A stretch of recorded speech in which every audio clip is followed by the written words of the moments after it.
can count on. Way 31 News at 4 starts now. We begin at 4 with a look at our Way 31 Storm Tracker early warning radar network. We are tracking just a few showers here across North Alabama, monitoring how long they'll stick around and what we need to expect for the rest of the week. Plus, 4 people shot at a Huntsville apartment complex. Police now say they've identified a motive behind it all. And monkeypox still spreading across the country, but can we keep up with the demand for the vaccine for the virus? Thanks for joining us for Way 31 News at 4. I'm Dan Schaefer. And I'm Marie Waxel. It's a dreary afternoon all across North Alabama with some showers in our region right now. Let's check in with Way 31 meteorologist Olga Breeze. She's in the Storm Tracker Weather Center now monitoring these current conditions and what we can expect the next couple of days. Olga? Yeah, I don't know if I'm the only one, but these damp and dreary days are starting to wear on me at least. But I think we're going to see a few more breaks in the cloud cover as we get into tomorrow's forecast. For this evening, though, tracking right now on the Way 31 Storm Tracker early warning radar network, some heavy downpours in various counties, all scattered around. So this is not an all over event that we're having, but we're actually seeing some heavier rain now pouring through that Guntersville area out toward Arab as well. We're going to continue to see this kind of action till about sunset. I think our rain chances will go down over at night, and at least we are not getting the deluge of rain that we're seeing in the southern portions of the U.S. So for many of us, it's going to be a pretty damp and dreary night tonight. You can see the clouds on our sky camera network all around, and even some rainfall, as I mentioned, in that Guntersville area where we're rain cooled at 79. But in all, temperatures are going to kind of moderate until sunset. We'll hang out in the 80s. We'll slide down into the 60s for overnight lows. And I am tracking more rain on the way for tomorrow's forecast as well as Wednesday. But changes are coming toward the end of the week, and I'll be back to tell you all about it. Thank you, Olga. With more rain possible this week, make sure you're prepared by downloading our Way 31 Storm Tracker weather app. With it, you'll have free access 24/7 to our state-of-the-art early warning radar network. New information, police say they identified a motive behind a shooting early this morning at an apartment complex in Huntsville. Way 31's Xavier Wary joins us live now from the scene with that new information. Xavier? Yeah, hey, Dan, I'm here at the Garden Gate Apartments just off of Judith Lane, very near the Botanical Garden. And HPD investigators say that the shooting that took place around 3 o'clock this morning, well, they believe that it stemmed from an attempted robbery, and they actually say that the victim knew the offenders. Now, I want you all to take a look at some of this video here from earlier this morning of the scene, and we know that 4 people were shot, and 3 of them were transported to Huntsville Hospital. And police tell us that the victim is expected to be okay, but 2 of the suspects are listed in serious condition. Authorities do expect them to survive. However, that 3rd suspect is still listed in critical condition. And police say that charges are expected once the suspects are released from the hospital. Now, I've spoken with neighbors, and although they did not feel comfortable going on camera, they do say that violence of that type of magnitude here at the Garden Gate Apartments, that's just not something that they've seen too often. In fact, one lady who's been here since 2017, she says this is the first time anything like this has ever happened. And as far as the investigation is concerned, it is still ongoing, but still stick with Way 31 and we will provide you information both live on air and on our website, waytv.com. But for now, reporting live in Huntsville, Xavier Wary, Way 31 News. All right, thank you for that update, Xavier. One man is charged with murder in connection to a weekend shooting in Madison. Police arrested Donquise Kelton overnight. Here he is on your screen. Investigators say he shot 2 people yesterday afternoon. It happened on Angela Drive near Gillespie Road. One victim died at the hospital. The other is expected to be okay. Authorities believe a fight between neighbors led to the shooting. Kelton is also charged with attempted murder. New at 4, police are working to piece together a shooting indicator. Officers responded to reports of multiple people fighting and shooting near Auburn Drive and Resnick Drive Southwest Friday evening. We're told a juvenile showed up at Huntsville Hospital's Parkway campus with a gunshot wound and was treated and released. Officers located a number of shell casings in the street in front of a home where that shooting happened. Pfizer took the first step to get emergency use authorization for its updated COVID-19 vaccine that targets the Omicron variants. The company submitted its application to the FDA. The bivalent vaccine would help protect against the BA4 and BA5 variants in people 12 and older.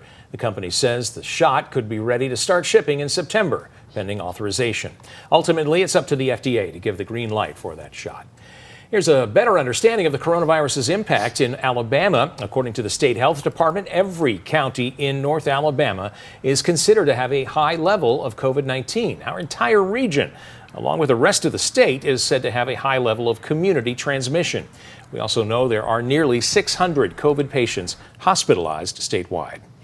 With students back in the classroom, experts are urging parents to get the routine vaccinations they need for their kids. According to the CDC, the number of vaccines administered is declining across the country.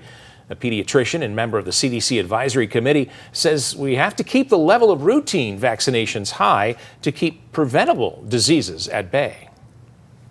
If you think back over time, there were diseases like measles, mumps, chickenpox, whooping cough were fairly common. And we no longer see these diseases that often, and that's because of our immunization program. And she says part of the the decrease came from doctors' offices being closed during the height of the pandemic. CDC researchers say enforcing vaccination policies and follow-up with under-vaccinated students is key to improving those vaccination rates. As monkeypox spreads in the U.S., so does its impact. The White House made 1.8 million vaccine doses available for order today. Amy Kiley shares the latest as the country struggles to catch up with demand. This is really a series of unforced errors. Critics say the U.S. is playing catch up as monkeypox spreads and affects more people. 10 years ago, the United States had 20 million doses of this vaccine frozen in the national stockpile, and we allowed them to expire. The White House says 1.8 million vaccine doses will be available for order starting today. It says it's already distributed about 1 million and has an agreement to get more than 5 million more vials. I think we all want as much vaccine as possible. Mecklenburg County, North Carolina was the first place to receive extra doses for a public LGBTQ event. It offered them at the Charlotte Pride Festival over the weekend. Especially that you can get it right now. You don't have to make an appointment. Made it very easy. Anyone can get monkeypox. New York is reporting its first case in a minor, and last month the CDC identified 2 infected children. Officials say parents shouldn't worry about their kids at school, but some college students say they're taking notice. Now monkeypox is sort of very visible, so I don't know, it was like this sort of looks very serious and scary. Washington, D.C. has more reported cases per capita than any state. One patient was a student at George Washington University. I think pandemics are here to stay, and we'll stay fully vaccinated and cautious and following guidelines and keep moving on. I'm Amy Kiley reporting. According to the CDC, more than 14,000 monkeypox cases have been identified across the U.S., and that includes 34 here in Alabama. Huntsville's city elections are tomorrow. 2 city council and 3 school board seats are up for grabs. Polls open at 7 in the morning and close at 7 tomorrow night. If you are voting absentee, remember your ballot must be postmarked today. Elections officials must receive it by noon tomorrow for it to be counted. New at 4, the AP preseason All-America team is out, and no surprise to many of us, Alabama is well represented. WAY 31 Sports Director Nolan Knight joins us in studio now with the breakdown of this star-studded team. Nolan? Yeah, Marie, Alabama is no stranger to honors, no matter regular season or preseason, right? Bryce Young and Will Anderson Jr.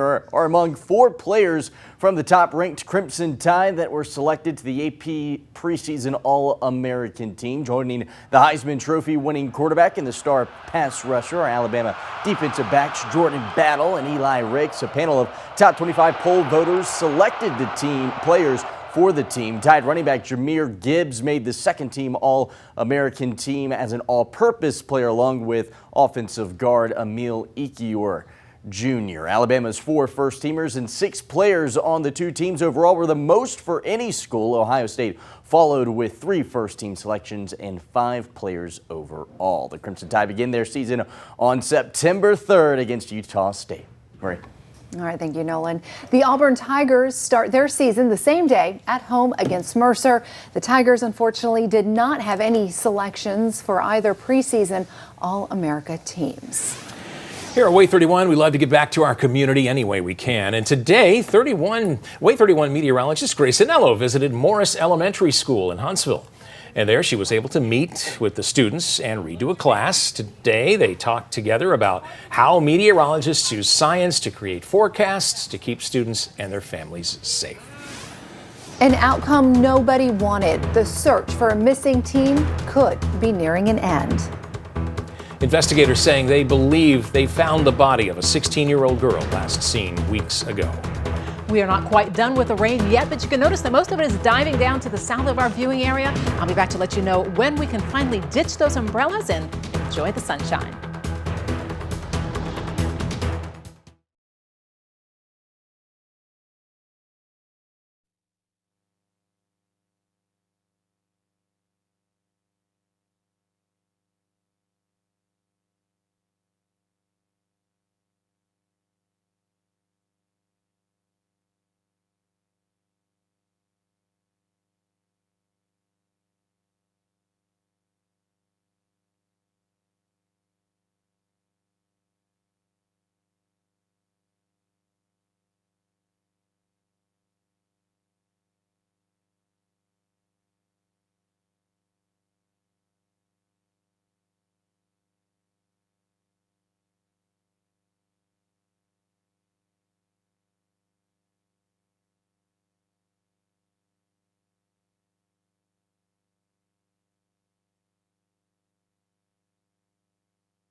New information this afternoon. Law enforcement officials believe the body found in a submerged vehicle is more than likely that of Kylie Rodney. The missing 16-year-old was last seen almost 3 weeks ago at a campground party in Northern California.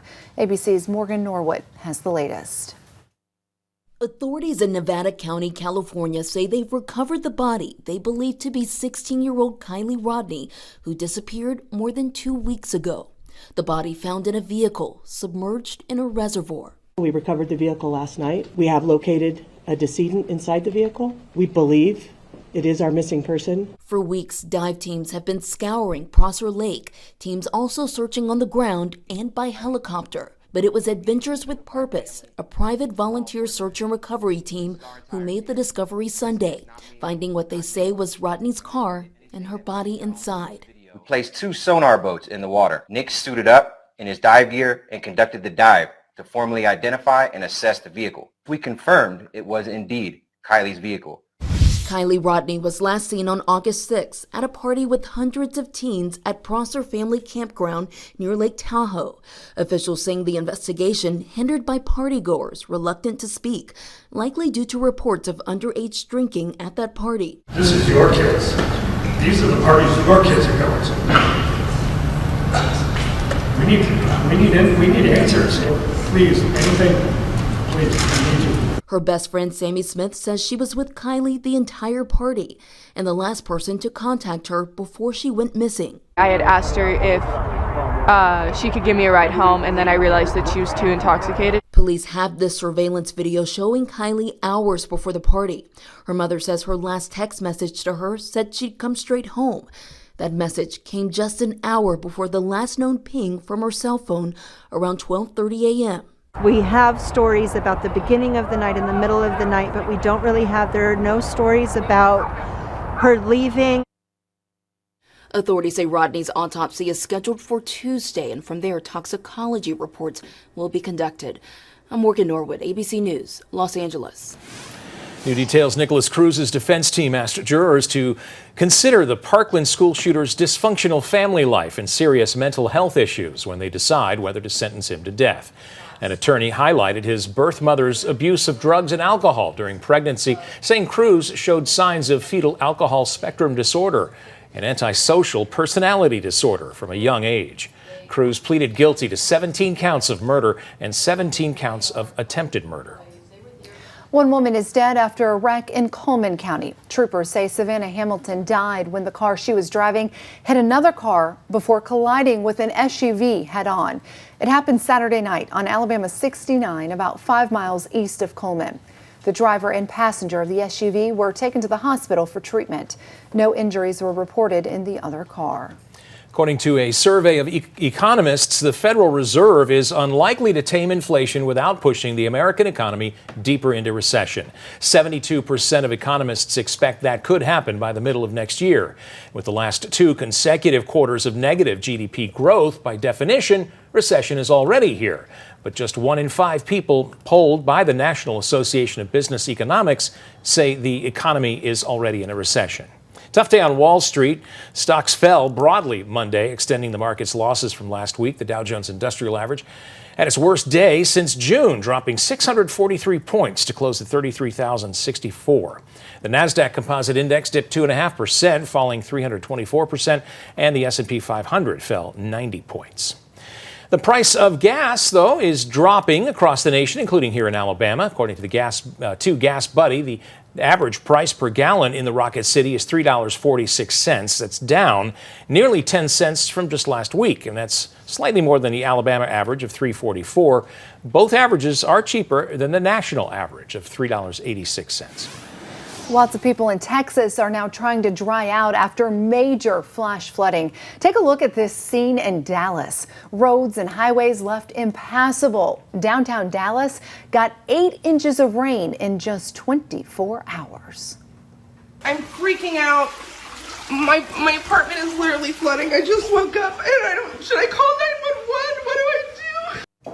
A lot of people there caught off guard. The National Weather Service says the Dallas-Fort Worth region remains under a flash flood threat through today. The flood watch area has also been extended as far away as Shreveport, Louisiana. Weather coverage you can count on with meteorologist Olga Breeze and the Way 31 Storm Tracker Early Warning Radar Network. Our radar is fairly quiet, at least across the greater Huntsville area, but just down toward our south, you can see where all the action is. Some spotty showers to some heavy downpours. For us this evening, I think it was just going to be the scattered shower variety, and I am tracking a few areas seeing some heavier downpours, especially down here near the Guntersville area. You can expect this kind of action for the next several hours. By 7, 8 o'clock, though, as we get closer to sunset, things will start to die down, but check out the view. The Guntersville Skycam network looking pretty ominous with the dark clouds, and you can even see the rain falling from there. Overall, many of us are in the areas with some overhead clouds, and that means we're going to hold on to these rain chances for at least until about 7 o'clock. Temperatures are starting to moderate. You can tell where we're rain cooled into those lower 80s, still holding on to 86 out toward Muscle Shoals. And overall, I think we're going to settle into the 70s before long. Temperatures tonight should feel fairly comfortable. We could see the scattered evening showers and storms, but those will be out of here shortly.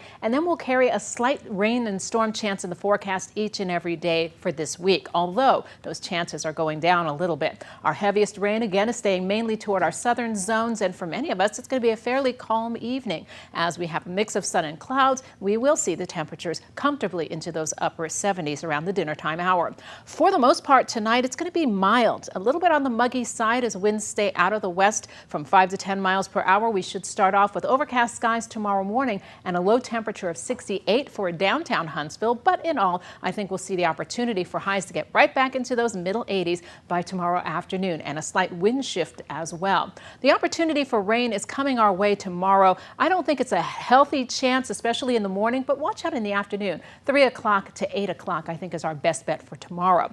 The hourly forecast model doesn't give us too much of a rain chance for the rest of tonight. Tomorrow morning, even some breaks in the cloud cover north and west, but many of us will see a mix of sun and clouds. But then we're going to stir up the atmosphere in the afternoon Wednesday. We'll see the opportunity for Wednesday morning showers and thunderstorms, and then maybe even a spritz or sprinkle by Wednesday afternoon or evening. Rain chances go down predominantly Wednesday and Thursday, and so far it does look like we're going to see some rain for the weekend forecast. Tracking the tropics, not very active right now, low chance of development out there for that particular area, but for many of us, we are building back some heat for the next several days. Tuesday, Wednesday, and Thursday carry a bit of a rain chance, but check out what happens when we get to Friday and Saturday. The temperatures are beginning to go up in toward the weekend, but notice the rain chances start to go down. Saturday, we're looking at a high near 90 degrees. We'll be in the upper 80s on Sunday as well, but those rain chances will be in check. By the time we get to Monday